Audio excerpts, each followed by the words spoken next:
ऐसा क्वेश्चन आया हुआ है एक सेट में 2024 के। क्वेश्चन है the nature of the roots of the equation 2x² - 5x + 4 will be real and equal, imaginary, real and distinct, none of these. तो नेचर जब भी पूछे तो आपको डिस्क्रिमिनेंट का फॉर्मूला लगाना है। नेचर जब भी पूछे तो आपको डिस्क्रिमिनेंट का फॉर्मूला लगाना है। क्वेश्चन है डिस्क्रिमिनेंट का फॉर्मूला आप कैसे लगाएंगे। डिस्क्रिमिनेंट फॉर्मूला क्या होता है, b² - 4ac। क्या होता है, तो ये फॉर्मूला होता है डिस्क्रिमिनेंट का b² - 4ac।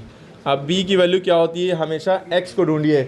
x के बगल वाले जो चीज़ होती है x है, इसके बगल वाली चीज़ ये पूरा -5 ये b है, और x² के बगल वाली चीज़ ये जो x² है इसके बगल वाली चीज़ ये a होती है।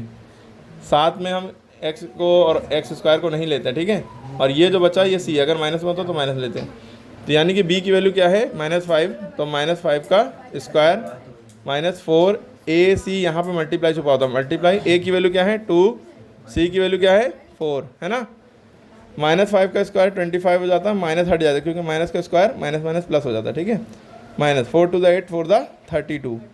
अब यहाँ पर उल्टा करना है, 25 में से 32 घटाना है। एक होता है कि 32 में से 25 घटाओ तो आंसर कितना आएगा 7, लेकिन यहाँ उल्टा है, 25 में 32 घटाना है तो -7 आएगा, ठीक। और जब जैसे ही आंसर माइनस में आता है तो रूट्स कैसे हो जाते हैं, इमेजिनरी रूट्स हो जाते हैं।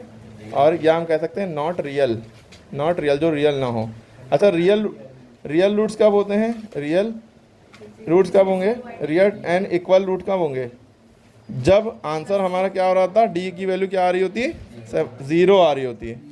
अगर d की वैल्यू 0 से बड़ी होती, 1 2 3 कुछ भी आ रही होती, मान ली 12 आ रही होती, तो रियल एंड